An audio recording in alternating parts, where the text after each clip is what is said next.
Meus irmãos, hoje nós estamos diante de um evangelho vocacional.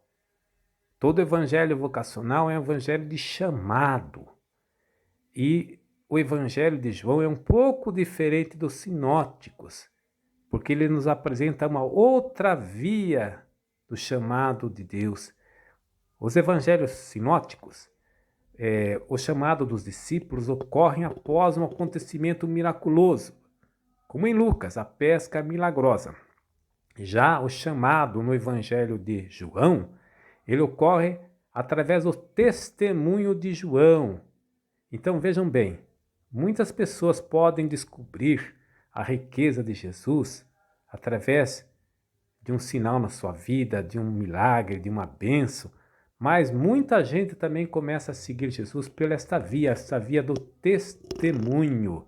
Eu acho que a maioria de nós amamos Jesus porque alguém nos testemunhou que Jesus mudou sua vida, que Jesus é importante para nós. Vamos lá então. De maneira simples, João estava com 2 discípulos quando viu Jesus passar. Ele apresentou como o Cordeiro de Deus. E é uma coisa interessante, ele apresentou usando o verbo, olhou para Jesus. Interessante notarmos que nós que não conhecemos gregos, mas aqueles que conhecem nos dizem que esse verbo empregado aí por João, emblepo, significa olhar por dentro, olhar o coração. Sabe que, por exemplo, uma fotografia, ela é capaz de tirar a parte exterior de uma personagem, fixar a parte exterior. Mas um bom pintor, ele é capaz de pintar a alma da pessoa, daquela expressão, do significado daquela pessoa. João então olhou Jesus com profundidade, conforme o texto, e ele dá um apelido para Jesus que vai intrigar os seus discípulos. O Cordeiro de Deus. Era de se esperar que, já que ele está apresentando o Messias, ele usasse o apelido, então, que geralmente todo mundo aplicava o Messias, Leão de Judá, imagem poderosa, forte. Mas por que ele usa o termo cordeiro? Nós temos que voltar lá no livro do Êxodo e recordarmos que quando Deus ia tirar o povo da escravidão do Egito, ele mandou que eles sacrificassem um cordeiro.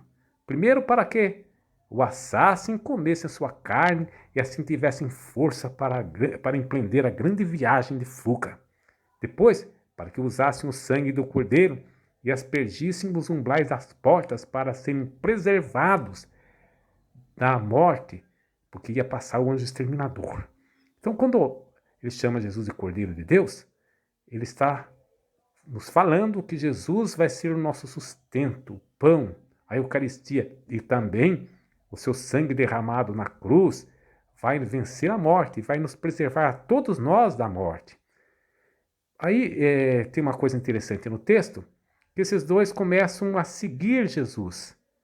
A palavra seguir vem da discipulado, acompanhar. E olha como quando Jesus pergunta para ele o que buscais, eles dizem assim, Rabi, onde moras? Por que será que eles perguntam para Jesus onde mora? Eles querem ser discípulos de Jesus? Estão interessados em saber sobre a casa de Jesus? Pois é. Acontece que na época de Jesus não havia escolas.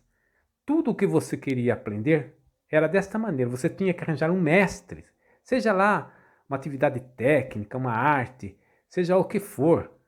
E você então tinha que se colocar no seguimento desse mestre. É importante você ir na casa do mestre, porque a aprendizagem não dava-se mediada por livros, por internet, mas era o contato direto, face a face com o mestre. Você via o que o mestre comia, como o mestre se sentava, o que o mestre falava, como ele se comportava. Era assim que se dava o aprendizado. Ainda mais um aprendizado moral, religioso, que é isso que eles estão buscando. Eu já vou para o finalzinho do Evangelho, e lá no finalzinho do Evangelho, nós vamos ver assim que quando André, que o outro discípulo é anônimo, provavelmente o discípulo amado, mas quando André chama seu irmão Simão, aí acontece uma inversão. Lembra, João O verbo é o mesmo. João olhou o coração, olhou com profundidade e viu o cordeiro. Agora Jesus olhou com profundidade e viu em Simão. Primeira coisa ele chama Simão, filho de João. Mas você sabe que João ele não é pai de Pedro de forma nenhuma. Então o que nós devemos pensar? Nós devemos pensar, neste caso, que ele está olhando em Simão, um discípulo fiel de João. Quer dizer, o discípulo é igual ao mestre. E depois ele vai dar um apelido. O apelido aqui não será cordeiro, como João disse para Jesus, mas o apelido será pedra. Por que será que ele chama Simão de pedra? Pois é, você tem que voltar lá também no Antigo Testamento, no livro dos Números, no episódio quando o povo estava morrendo de sede. E então Deus mandou Moisés bater com seu cajado numa pedra, a pedra jorrou água. E assim ela saciou o povo que estava morrendo de sede. É a imagem da missão futura de Pedro, pois Pedro será o príncipe da igreja. E a igreja vai ter essa função de jorrar a água da vida, a água batismal, para gerar vida nova às pessoas. Esse apelido muda um pouco nos evangelhos sinóticos, né? Nos evangelhos sinóticos, Jesus fala para a turminha de Pedro: vocês serão pescadores de homens. Melhor dizendo, fala para São Pedro: você vai ser pescador de homens. Então veja você que beleza de texto. Vamos então recapitular. Estamos diante de um texto vocacional. É um texto que vai nos chamar para o seguimento de Jesus.